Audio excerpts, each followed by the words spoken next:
Hello guys, তো তোমরা দেখতে পাচ্ছ আমরা এখন যাচ্ছি ঘুরতে। তো তোমাদের আগের ব্লগে বলেই দিয়েছিলাম কি আমি ঘুরতে আসছি মালদা। তো মালদার থেকে একটু ঘুরতে যাচ্ছি, এটা টোটোতে যখন ছিলাম।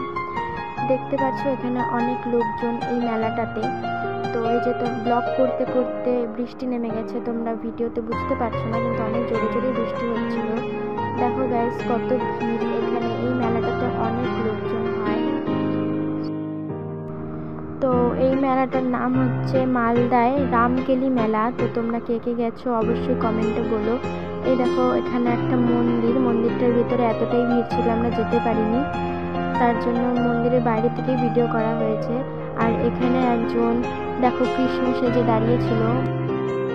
তো এই জায়গাটা দেখো, এই জায়গাটা অনেক পুরাতন একটা জায়গা, এখানে সবাই আসে ফটো তুলতে। তো আমরাও গেছিলাম কিছু ফটো ভিডিও শ্যুট করতে। জায়গাটা অনেক পুরানো হলেও কি হবে, অনেকটাই সুন্দর। তো এই জায়গাটার নাম আমি ঠিক জানি না। তো দেখো তোমরা, জায়গাটা এমনি সুন্দর আর এখানেও অনেকটাই ভিড় ছিল, এখানে সবাই ফটো তুলে। আর এই যে সবাই আমরা ফাইনালি দেখো আমরা বাড়ির রাস্তায় চলে আসছি, বাড়ি পৌঁছে যাব একটু পরেই।